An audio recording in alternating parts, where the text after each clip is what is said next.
Olá, tudo bem? Como vocês estão? Essa semana eu estou curiosa em saber como está sendo a alimentação de vocês durante todo esse período da pandemia. Aliás, o Forms para computar a presença dessa semana está falando a esse respeito. É muito interessante, né? Quando a gente fala toda essa parte da alimentação e tendo como nosso livro básico a Canesc, ela fala muito da pesquisa ocorrida nos anos 70, que é o momento onde os antropólogos passam a pesquisar o comportamento alimentar. Observem que quando fala em comportamento alimentar, ele está dentro da cultura alimentar. E esse comportamento é a forma que você come, com qual utensílio você come, se é sentado, se é de pé, se é em companhia, se tem regras durante a alimentação, quais são essas regras. As regras, através do tempo, elas não desapareceram, mas sim elas se transformaram. E a gente comentou muito isso em sala de aula, a própria questão do celular, né? Que agora tem casas onde a regra, que faz parte do comportamento alimentar, é proibido utilizar durante a refeição. Mas nos outros tempos, que regras haveriam? Né? O que acontecia? A gente começa com a grande diferença entre o homem e o animal por causa da comensalidade. Né? Só o homem é que tem realmente toda essa questão. E quando você fala numa idade média, né, quais as diferenças da comida entre um grande senhor, né, e um servo? Né? Quais seriam essas diferenças? E o que a gente observa? Que dentro desse quadro, muitas vezes, o servo acaba tendo uma alimentação mais saudável nos nossos olhos hoje. Porque as frutas, as castanhas, as folhas sempre fizeram parte da alimentação. E a carne nem sempre foi tão presente, devido muitas vezes à própria escassez dessa. Por quê? Porque os próprios locais onde haviam muita caça, os grandes senhores proibiam a caça, para que eles pudessem fazer as suas guerras entre grupos e de quem caçava mais. E isso é interessante também comentar, porque hoje se fala muito da gripe espanhola, né? Por causa da questão do contágio e o contágio da Covid-19. E quando você fala exatamente na gripe espanhola, eles não passaram nenhum tipo de recessão de carne, porque na realidade essas florestas que não era permitido a caça, na gripe espanhola realmente eles entram em todos esses lugares. Então realmente eles não passam esse tipo de necessidade nesse momento. Nós já comentamos, e na Idade Média, os 3 sabores que apareciam era exatamente o doce, né, e o ácido, né, é bem interessante. E o sabor forte, que era exatamente pelas especiarias. Esse ácido está relacionado ao vinagre, a gengibre, né? Essa acidez era cortada pelo doce. E olha que interessante, aí nós tínhamos o agridoce. A gente não tem o amargo, mas tem o agridoce. O comportamento à mesa, né? Quando você fala desse comportamento, o lugar central da mesa era o chefe da casa, ou o convidado de honra. Nesse período também, as damas e os filhos, eles sentavam em último lugar, quando eles se sentavam realmente à mesa. Isso são comportamentos. Quando a gente fala exatamente nos talheres, olhem bem, no século XV é que realmente passa a ser utilizado na Itália e no século XVI nos países vizinhos, mas nem sempre todos tinham.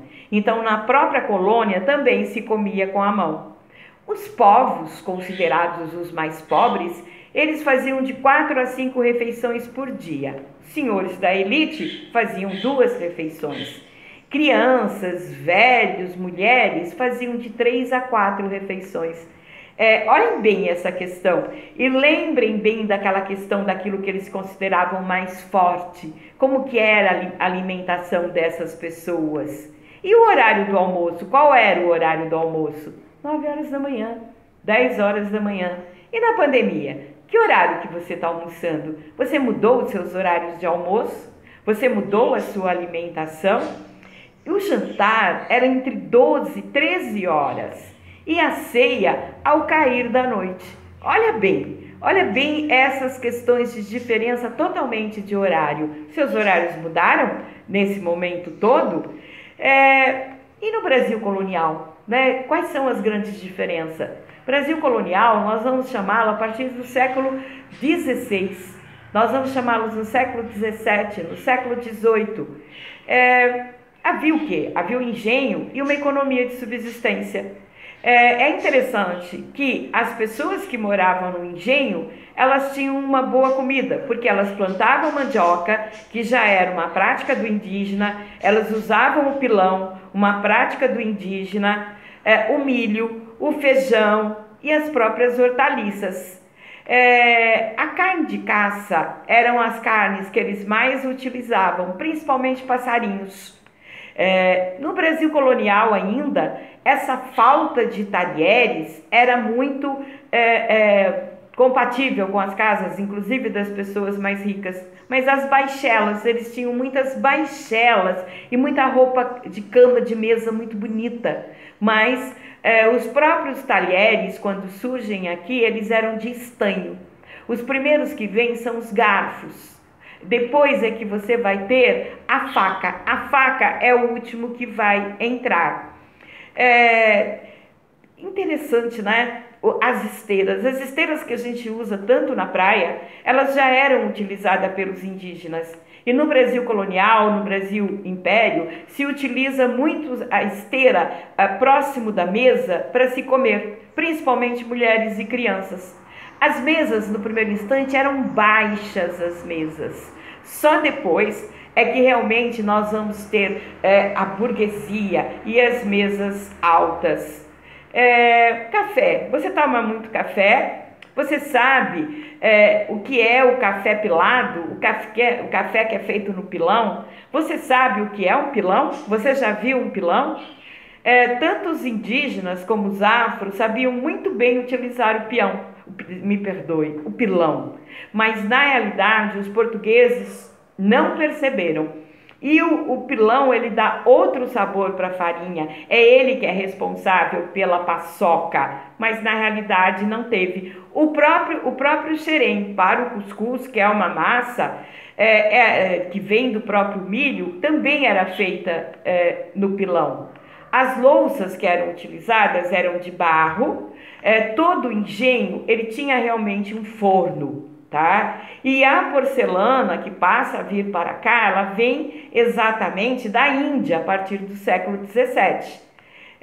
Você tem louça antiga na sua casa? Você tem louça de família na realidade?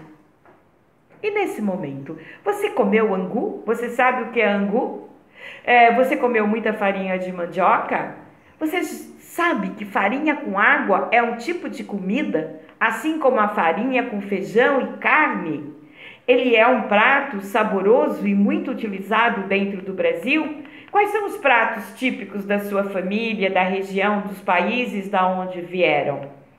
E uma coisa que é importante, nós falamos o tempo todo que a identidade do brasileiro é o arroz e o feijão, mas primeiro foi o feijão, a mandioca e a farinha. O arroz, na realidade, ele só passa a existir na nossa alimentação no século XVII. Mas nesse tempo e antes disso, nós temos muito a carne seca e a própria rapadura. Bem, sempre teve, né, a questão da fruta. O Brasil, todos que vinham para cá, e existe aqui uma série de livros que falam muito, principalmente das frutas que aqui encontravam no Brasil. E os portugueses acabam não se dedicando a pomar, porque havia de fato muita fruta, muitas folhas. Entretanto, a Casa Grande, a partir do século XX, ela começa a ter um outro olhar. E ela começa realmente com o plantio de vegetais para a sua utilização. Tomate, couve, alface, repolho, jiló, agrião, ervilha. Os colonos faziam pelo menos uma das refeições com os familiares. Olha como isso faz parte da história. Hoje eu vou estar perguntando para vocês no fórum se vocês faziam a refeição ou não com os seus familiares. Nós sabemos muito bem que toda a mudança da estrutura industrial da mulher no campo de trabalho, tudo isso tendeu a se diminuir. Mas isso faz parte da nossa história. Mesmo trabalhando no campo, uma das refeições era feita em casa, sempre a principal refeição. E é interessante, nós temos algum comportamento alimentar que ele vem lá de trás, que é não receber ninguém na hora do almoço. E você pode perceber que quando seus amigos chegam na sua casa, a primeira coisa, se você está almoçando, eles perguntam, ou você pergunta, quer comer? No primeiro instante a pessoa diz, não, obrigado. Você torna a insistir, você quer comer e você insiste, não, obrigada. Então o que acontece? Olha um comportamento alimentar, da onde ele vem. Tem comportamentos com relação às suas regras que muitos desapareceram, outros permanecem e outros novos surgiram durante todo esse período. Existiu também, sempre existiu, um remédio caseiro. Esses remédios caseiros, eles vieram das curandeiras, eles vieram principalmente dos afros. Esses remédios caseiros, principalmente nesse livro Tachos e Panelas, ele traz uma abordagem muito grande a esse respeito. Eles trabalhavam muito com purgante. O purgante era como se fosse algo que resolvesse tudo, que eles chamavam que era para limpar o sangue, tá?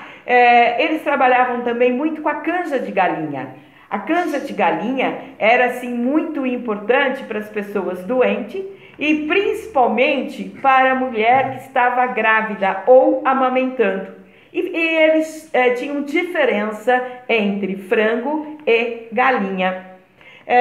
E quando você fala dessa parturiente, desse pós-parto, é bem interessante, porque eles colocam depois de 10 dias somente, que poderia comer peru, guiné e porco. O feijão somente depois de 7 dias.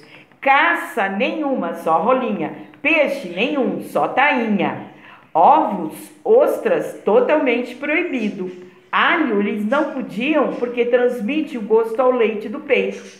Para ter leite, sangria de vinho, cerveja, chá de erva doce e garapa de caldo de cana, me perdoe. Então, observem, tudo isso são as crenças da alimentação, que realmente iriam dar mais leite ou não. É aí que entra o nutricionista. Isso é mito ou isso é verdade? Muitas coisas, elas são reais. É por isso que existe também muitos estudos a respeito. E outros são crenças. A gente utiliza muito a palavra hoje, crença e mito, aquilo que é do senso comum, aquilo que não é verdade. Existem crenças que fazem parte da cultura de um povo e existem as crenças alimentares, que fazem parte da cultura alimentar. Na refeição se utilizava mais água, tá? E as frutas de caju, por exemplo, era para curar escravo por falta de vitamina. Aí você começa a falar da desnutrição, tá? O cambuí era considerado muito bom para o fígado e o araçá curava cãibras. Dentro desse processo afro, nós temos as quituteiras. Nós estamos agora exatamente em São Pedro. Nós estamos nas festas juninas. E é interessante que o arroz doce, ele vem daí, tão utilizado na festa junina. E a própria questão de que os bolos eram feitos com a farinha de mandioca. Nós não tínhamos a farinha branca até chegar o Império no Brasil. E a farinha, ela é um fruto dos indígenas. A mandioca nós temos em todo o Brasil. Nós chegamos a ter mais de 35 tipos de mandioca. E a mandioca, ela substituía o pão. E a farinha pura com carne, feijão e toicinho. E pequenas bolas de farinha eram feitas para comer. Olha só essa alimentação. Olha só. Mas dificilmente eles davam tanto trato com relação ao pomar e à horta, mas nunca faltava. Percebe bem, mesmo no século XX, porque nunca faltava.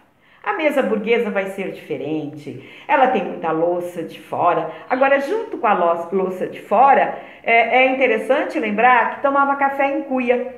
Olha bem, os cocos e as cuias eram no lugar da da xícara. E havia prata fina dos garfos, agora na mesa burguesa, colheres e mesa grande e alta, bem diferente do que eu falei para vocês no Brasil colonial. Água, caldo de substância, carne assada ou cozida, pirão. É a mesa burguesa, que eles fazem questão de demonstrar para as pessoas que vêm de fora. O café, você gosta de café? Eu já falei do café pilado, mas ele, na realidade, ele só fica popular no século XIX. Veja bem. E as sobremesas vão aumentando, lembrando de São João, com canjica temperada, com açúcar e manteiga, o mel de engenho com farinha e queijo de Minas. As frutas, as que nós conhecemos, que elas são abacaxi, que elas são pinha, manga, pitanga. A manga não era nossa, ela veio exatamente da África, porque ela não era nossa. Nós temos aqui também a questão do feijão, como eu já comentei com vocês. Ele se comia todos os dias o feijão, tá? No almoço também se comia beiju de tapioca. Você comeu muita tapioca nesse período? No jantar, pirão ou massa de farinha de mandioca feito no caldo de carne ou peixe.